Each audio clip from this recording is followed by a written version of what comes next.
Well, hello and welcome back to Mr. G Physics. This time we're going to be solving question 3 from this work, energy and power material that I developed in collaboration with Professor. This time we're going to be solving question 3 from the self-assessment. So when you finish all the 10 questions that is in the consolidation material, you have two types of tests. One of them is a normal test and one of them is a challenge test. This is question 3 from the normal test, and let's see how to approach this question. The question says a crate of mass 30 kg is placed at the point A on a rough inclined plane that makes an angle of 25, and this one here is a degree, 25 degree, with the horizontal. The crate slides down from rest and travels a distance d before it reaches the bottom point B with a speed of 2 meters per second. The crate experiences a constant frictional force of 100 Newton while sliding down from point A. So what we have to write here, first of all, let's say that the initial speed of this crate is equal to 0 meters per second starting from rest. That we need to know, okay? And the mass is 30 kilograms. So we have all the data in the picture.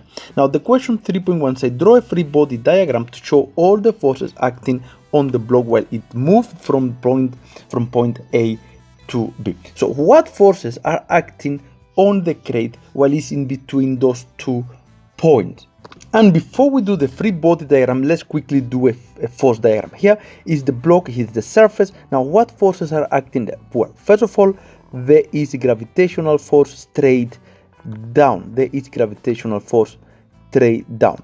Okay, there is also going to be friction pointing in the opposite direction of motion. The object is sliding down. The question is telling you that there is friction of 100 Newton. So there is frictional force pointing in the opposite direction of motion.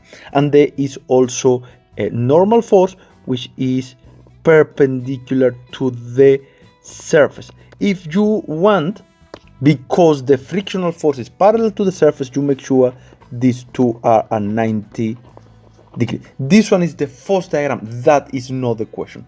The question asks for the free body diagram. Well, now for the free body diagram, we draw a dot that will be our object, and then from the dot all the forces. But you can see here that we already have all the force. So there is a gravitational force straight down. This one is gravitational force. You have frictional force in this direction parallel to the surface. And then here, when you draw the normal, I recommend you to use a ruler and make sure those normal and frictional force are at 90 degrees. If you manage to do that one with the ruler, then everything should be fine. This one is the normal force, and this is the free body diagram you have to draw.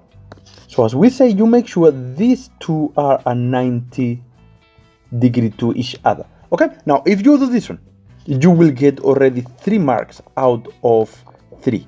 Okay, so you get 3 marks out of 3 in this question, but 3 out of 11. So you almost already passed that question. Now question 3.2 state the work energy theorem in words. Now many of these questions in this material have same definition, but the purpose is for you to remember. As more you practice the same definition, the more you will remember. So every time, even though it is the same definition, guys, rewrite it. It is good for you. Now this theorem states that the net work done on an object is equal to the change in kinetic energy. In symbol, we say the net work is equal to change in kinetic energy. If you say the theorem in word, then you will get 2 marks there. So you already have 5 out of 11. You already passed this question. But our purpose is to get level 7, not just passing. So to get the level 7, we have to answer question 3.3. They say use the work energy theorem to find the distance d the crate travel from point A to point B. And we are going to solve that question, maybe if it's a space in this side here. Now, since the moment they say use the work energy theorem, it means you have to start with it. And we did write it there. So net work is equal to the change in kinetic energy. Remember, net work is the algebraically addition of the work done by all the forces. If we go back to our picture here, we have 3 forces acting there. There is normal, friction, and gravitational force. Okay? If you recall, normal force doesn't do work in this question, but we're going to write it anyway. So we have here the work done by a normal force, for example. plus the work done by friction plus the work done by gravitational force is equal to half mass final speed square minus half mass initial speed square. Alright, so now we have to calculate the work done by each of the forces. You can work separated or you can substitute in the same formula. It's entirely up to you. So let's start with the work done by normal force. For example, work done by normal force. This is the equal to the product of normal force multiplied by the displacement, which is actually what we are looking for. That is the distance d here will correspond to the displacement. Okay, that is distance d multiplied by the cosine of theta. Now remember, theta is the angle between the force and the displacement. If we go back to our free body diagram and we add the displacement there, you can see that the angle between normal and the displacement, because it's on the surface, is 90 degrees. Okay, so if we come here, this is going to be equal to normal multiplied by the displacement multiplied by the cosine of 90 degrees, and cosine of 90 degrees is 0.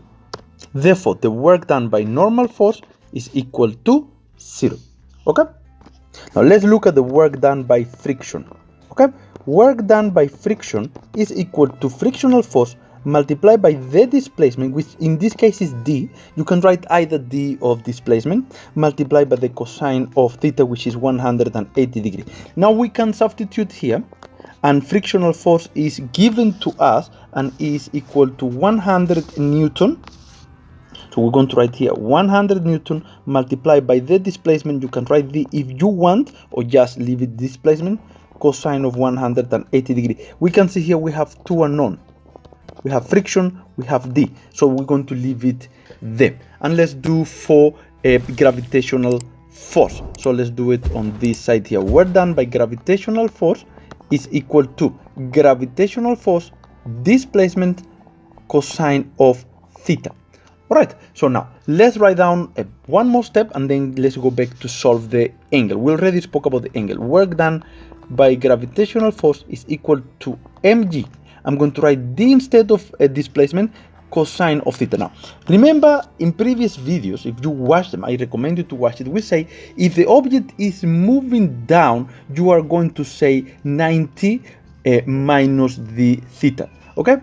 But it's fine, no problem. Why is that so? Because this one is the angle between the displacement and the gravitational force. This is the theta we are looking for. And the angle of inclination of the surface will be this angle here. So this angle here, in other words, will be 25 degrees. So if we were with mathematics, that theta will be 90 minus 25. We already spoke about that in previous videos. I highly recommend you to go there. So here we have 90 minus the inclination angle, which is 25, and then we go and we have that the work done by gravitational force is equal to, so if we substitute here, we have this one, 30 multiplied by 9,8 multiplied by the distance multiplied by the cosine of 90 minus 25, which is 65 degrees. There we go. So we have that the work done by gravitational force is equal to 294 multiplied by d multiplied by the cosine of 65 degrees, and we're going to substitute all this work done by each forces there in the formula. Okay, so what we have, work by normal is 0, so we are not going to write anything, but work done by friction we have that is 100 d cosine of 180 degrees plus work done by gravitational force is 294 d multiplied by the cosine of 65 degrees, and then on the other side we have the change in kinetic energy. Okay, so now we are ready to substitute everything, all the numerical values here, right? Okay, so if you solve this one, you will get 24,25, and this one is equal d, d, which is what we are looking for, is equal to half. The mass is 30. The speed at the bottom, which is the final, is equal to 2. So this one is 2 squared minus half multiplied by 30 multiply by 0 because it's starting from rest. And we are almost done. The rest is just simple math, quite simple math here. You will get that the distance is equal to 2,47 meters. That is the answer, guys. This is the end of this question.